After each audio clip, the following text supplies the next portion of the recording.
merci beaucoup d'être là. Aujourd'hui, c'est une journée un peu spéciale puisque c'est la journée mondiale de l'eczéma. Ça nous tenait à cœur de mieux comprendre cette maladie qui touche énormément de monde, qui est dépendante de beaucoup de facteurs.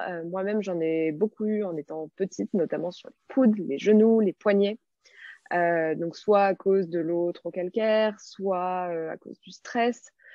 Beaucoup de facteurs différents. Une maladie qui est encore pas simple à comprendre. Et donc, aujourd'hui, on est accompagné de Nadine Pomarette, donc dermatologue, qui va pouvoir un peu nous éclairer sur les facteurs qui peuvent provoquer l'eczéma, les éléments qui peuvent éventuellement aider à prévenir pour ne pas en avoir, ou comment soigner l'eczéma, bref, nous aider à mieux comprendre l'eczéma qu'on appelle aussi dermatite atopique. C'est bien ça, Nadine?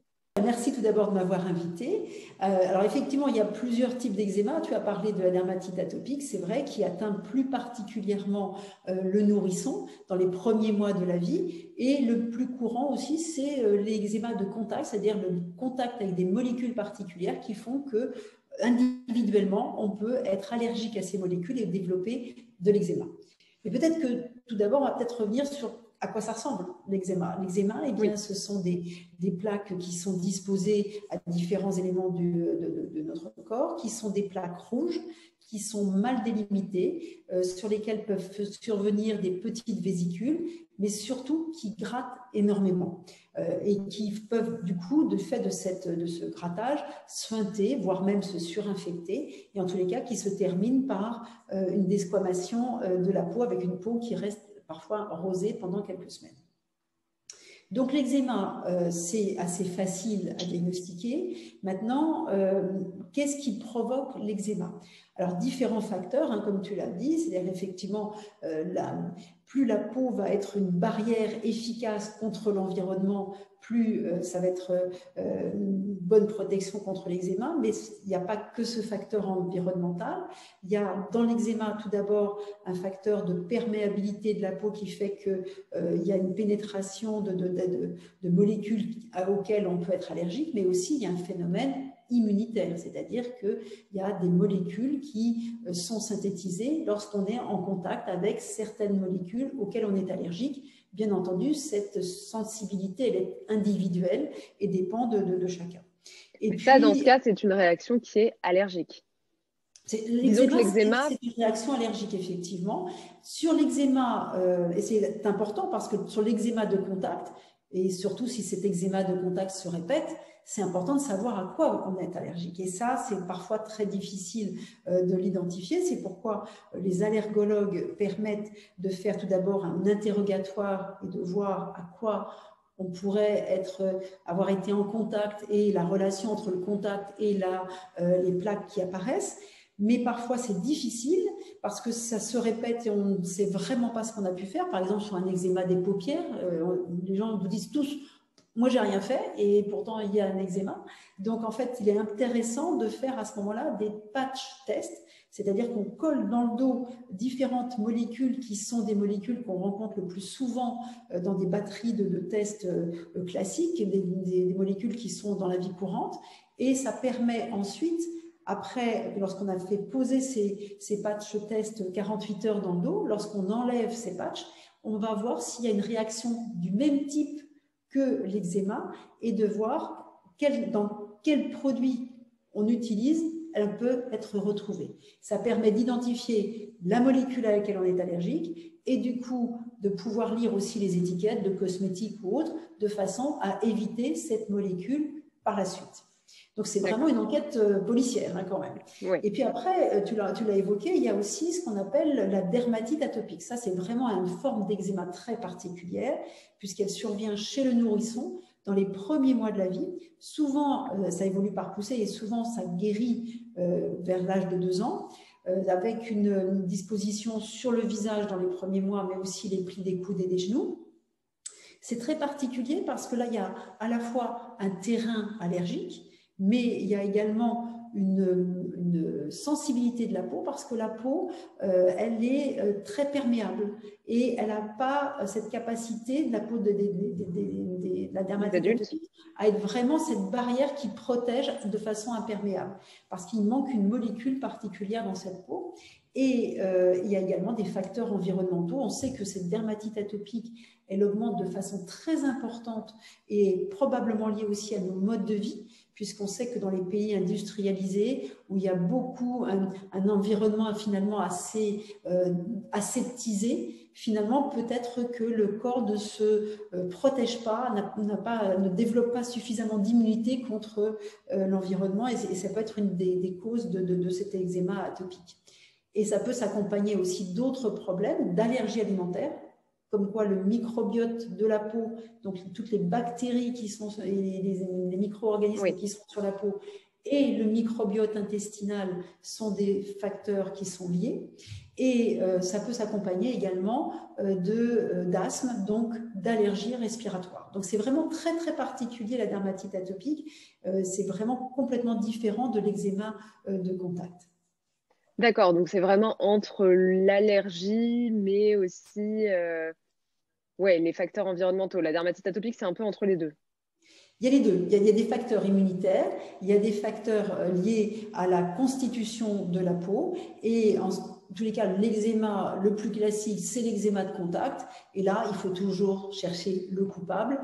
Mais on a aussi des facteurs de sécheresse cutanée, des facteurs de perméabilité cutanée qui rentrent en jeu pour développer l'eczéma. On avait fait, il y a très longtemps, il y avait eu une étude qui avait été faite sur des étudiants qui faisaient plus de poussées d'eczéma aux alentours des examens, parce que du coup, leur peau était probablement plus perméable à ce moment-là du fait du stress qui augmentait la facilité avec laquelle ils pouvaient faire des poussées d'eczéma. Mais il y a aussi d'autres facteurs, c'est-à-dire qu'on peut aussi soi-même donner des conseils d'hygiène pour éviter aussi la sécheresse de la peau qui peut faire le lit justement de l'eczéma, parce que la sécheresse de la peau, c'est une peau aussi qui va être, là encore, moins un rempart contre l'extérieur. Plus fragile. Donc là-dessus, c'est vrai que tout ce qui va être bain chaud, douche très prolongée, avec l'eau calcaire, sont des facteurs asséchants de la peau et donc irritants de la peau. Également, les produits utilisés pour le nettoyage de la peau, les gels douche, attention, ça peut être aussi extrêmement irritant. Privilégier plutôt, si on a tendance à avoir ce genre de problème, des huiles nettoyantes ou alors des savons sur gras. Et puis surtout, on met de la crème sur son visage, en principe, assez quotidiennement. Pourquoi on n'en met pas de façon quotidienne aussi sur le corps? Parce que c'est vrai que l'hydrater, lui apporter les bons gras, va permettre aussi à cette peau d'être plus résistante par rapport à l'extérieur. Oui, évidemment. Et pour revenir un petit peu sur l'eczéma, est-ce qu'il y a aussi un facteur génétique ou pas du tout? C'est-à-dire que quelqu'un qui a des parents qui ont eu beaucoup d'eczéma aura de l'eczéma, et quelqu'un qui a des parents qui n'en ont pas n'en fera peut-être jamais. Clairement, il y a des facteurs génétiques, bien sûr, effectivement, qui sont en cause. Alors, sur l'eczéma, justement, la dermatite atopique, ce qui est important aussi, c'est les soins. C'est-à-dire qu'en fait, ce qu'on disait tout à l'heure, notamment le nettoyage, le crémage, sont des choses indispensables au quotidien pour espacer les poussées d'eczéma, faire en sorte que la peau soit la plus résistante possible, lui apporter justement ce dont elle a besoin et qu'elle a du mal à fabriquer, notamment une molécule qui s'appelle la filagrine. Mais après, il y a des poussées d'eczéma. Et quand il y a des poussées d'eczéma, faut mettre des crèmes à la cortisone. Or, les crèmes à la cortisone ont souvent mauvaise réputation. Les parents ont du mal à l'appliquer, ou l'appliquent très mal, ou en quantité tellement petite que finalement, ça ne marche pas comme ils voudraient.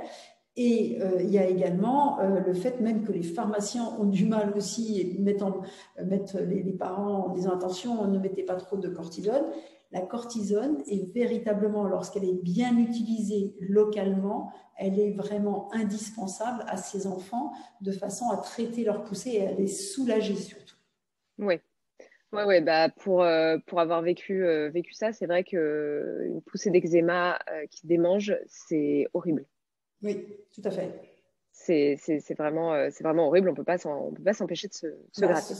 Chez les enfants, chez les bébés, ça peut même perturber leur sommeil. Donc, c'est vraiment des crèmes qui sont anti-inflammatoires, qui vont permettre de traiter la poussée, toujours pareil, avec ces soins autour qui vont permettre d'espacer les poussées, mais c'est indispensable au traitement et au bien-être du bébé. Donc là, effectivement, on a parlé du traitement, on a aussi parlé un peu de prévention, puisque on a parlé de l'importance notamment de nourrir sa peau, de l'empêcher de perdre trop d'eau et de s'assécher avec des produits qui sont adaptés, donc des cosmétiques. Est-ce que tu as d'autres astuces, entre guillemets, pour les gens qui sont sujets à l'eczéma, pour prévenir les poussées, pour les espacer, voire les supprimer petit à petit? Alors, l'eczéma classique, c'est l'eczéma de contact. Donc, lorsqu'on sait qu'on a une allergie, par exemple, un truc très classique, hein, c'est l'allergie, par exemple, au nickel. L'allergie au nickel, bah, c'est une allergie qui va se développer dès qu'on va mettre des bijoux fantaisie. C'est l'allergie qui se développe pas loin du nombril avec le bouton de jean qui, en contact avec la peau, va provoquer également cet eczéma. Alors la saison aussi, hein, on commence à être justement en ce moment avec les beaux jours. Il y a aussi quand la peau est, il y a une sudation importante, et bien il peut y avoir aussi, si la peau est déjà un peu irritée, et bien ça va augmenter cette irritation et ça peut favoriser, notamment sur certaines zones du corps, ça peut favoriser aussi l'eczéma. Donc le soleil est d'une part quelque chose qui améliore l'eczéma parce que les rayons UV vont inhiber la réaction allergique, mais en même temps, le soleil et la chaleur qui l'accompagnent peuvent être des facteurs qui favorisent l'humidité et donc des poussées d'eczéma. Donc, en fait, en prévention, on prend soin de sa peau au quotidien, quelle que soit la saison. On essaye pour l'eczéma de contact de trouver le coupable ou la coupable. Ou les. Les C'est pas coupables. forcément un seul, il peut y avoir plusieurs coupables. En tous les cas, la meilleure des techniques, c'est d'éviter et de connaître dans quelle crème, dans quel produit, dans quel élément Aliments. on retrouve cet allergène de façon à les éviter, à éviter le contact. Parce que de toute façon, on ne gagne jamais avec l'allergie. C'est-à-dire que de toute façon, à chaque fois qu'il y aura contact, plus il y aura contact, plus l'organisme essaiera en quelque sorte de protéger contre ce contact et en développant une plaque d'eczéma.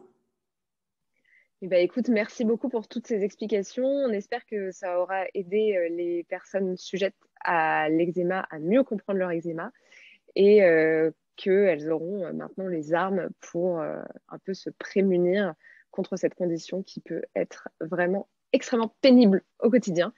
Donc, merci beaucoup pour ces Merci à toi. explications. Et puis, on se retrouve très prochainement. Avec plaisir. Au revoir. Au revoir.